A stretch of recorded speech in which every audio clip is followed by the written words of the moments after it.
আসসালামু আলাইকুম। চকলেট ছাড়া চকলেট প্যানকেক, ব্যাপারটা একটু অদ্ভুত লাগছে না? তো চলেন আজকে আপনাদেরকে দেখাবো চকলেট ছাড়া আমি যেভাবে চকলেট প্যানকেক বানিয়েছি সেই রেসিপিটা। তো প্রথমে এখানে নিয়েছি একটা চকোফান বিস্কিটের প্যাকেট। এটা কিন্তু আপনি যে কোনো দোকানেই পেয়ে যাবেন। আর তাতে দিয়েছি 1 চামচ গুঁড়া দুধ, একটা ডিম, যতটুকু গুঁড়া দুধ নিয়েছি তার সমপরিমাণ চিনি। আর চিনিটা এখানে আপনারা আপনাদের স্বাদ অনুযায়ী দিবেন। আর এখন দিয়েছি কিছুটা পানি। এখন একটা হ্যান্ড উইক্সের সাহায্যে এগুলোকে ব্লেন্ড করে নেব। আর আমার কাছে অনেকে মেজারমেন্ট চেয়েছেন। আসলে আমি মেজারমেন্ট সম্পর্কে এতটা ধারণা নাই আমার, কারণ আমি আজ পর্যন্ত কোনো রান্নায় মেজারমেন্ট বা হিসাব করে রান্না করি না। আমি আমার আন্দাজে রান্না করি, তাই আমি আপনাদেরকে মেজারমেন্টটা জানাতে পারলাম না।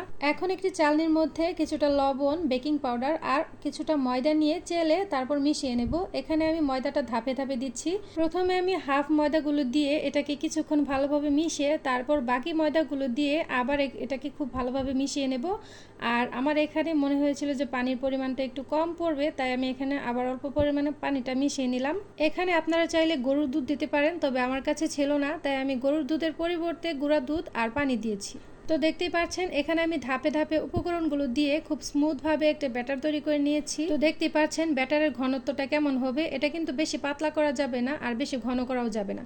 তো এই যে এখানে একটি প্যান বসিয়ে দিলাম। আপনারা যদি ননস্টিক প্যানটা ব্যবহার করেন তাহলে প্যানকেকটা আরও বেশি ভালো হবে। তো আমি এখানে একটি ননস্টিক প্যান বসিয়ে দিলাম আর তাতে আমি এখানে কিছুটা ব্যাটার দিয়ে দিচ্ছি। তো দেখতেই পাচ্ছেন এখানে আমাদের প্রথম প্যানকেকটা পারফেক্টভাবে তৈরি হয়ে গেছে।